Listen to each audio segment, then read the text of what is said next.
people of Pakistan due to this persistent instability and conflict. Pakistan's security continues to be deeply influenced by the security situation in Afghanistan. Advancing the cause of peace and stability in Afghanistan is therefore in Pakistan's own national interest. Let this be absolutely clear. No one in Pakistan subscribes to any notion of the so-called strategic depth in Afghanistan. We must not let anyone resurrect this dead horse to advance their propagandistic aims or seek to sow the seeds of misunderstanding between us and our Afghan brethren.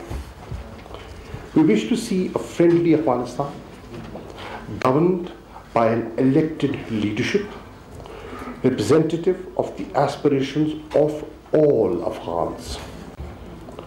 For too long, the vicious circle of mistrust, often fed into by our common enemies, has affected our relationship. The blame game has not helped either of us. It is indispensable to move away from this negative paradigm. It is incumbent upon the leadership of the two countries to take practical steps to build mutual trust and confidence. We must not allow our respective territories to be used by anyone to the detriment of our interests. We must also remain vigilant of the other forces that wish to create misunderstandings and divisions between us. We must not allow them to harm our brotherly relations. We both have the same objective of long-term peace and prosperity in Afghanistan and the region. If there is at times variance in approach, it must not be construed as difference in objectives. I will illustrate this with one example. While others believed in a military solution to the conflict in Afghanistan, we always thought that a politically negotiated settlement was the only way forward. It is gratifying to note that others have also reached the same conclusion now.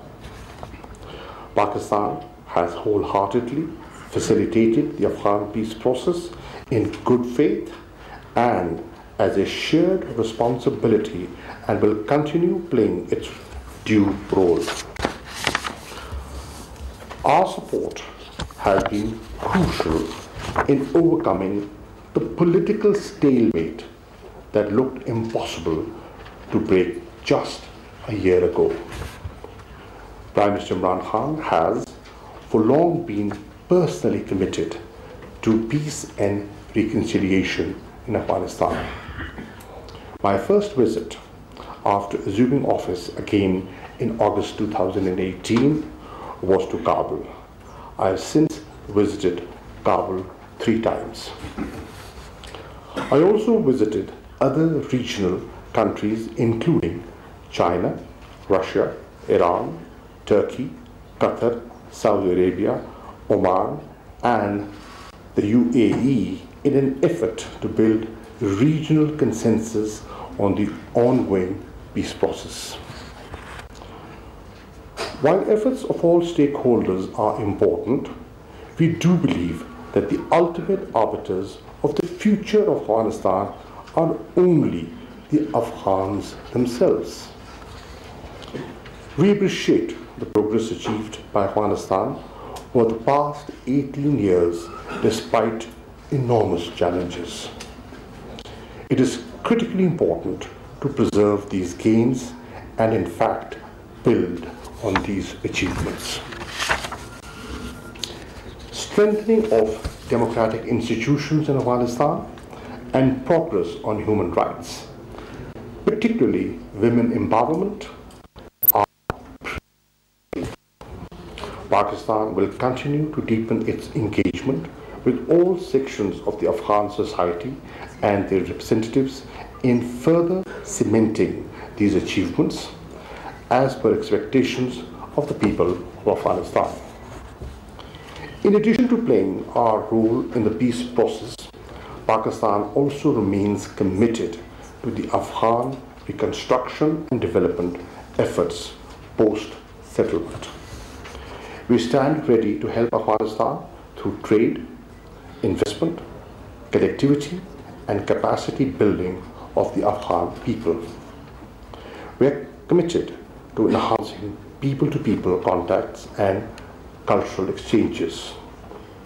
We also wish to work with Afghanistan and the world community to help create conditions that enable dignified, safe, and voluntary return of the Afghan refugees to Afghanistan.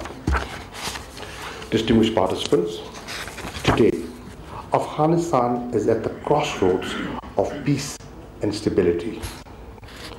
The renewed push for peace has created a new opportunity, and every effort must be made to seize it.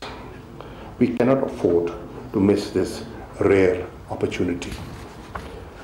Let me conclude by reiterating Pakistan's unshakable resolve to support peace, stability, and long-term prosperity of Afghanistan, and appreciating your respective contributions towards that end.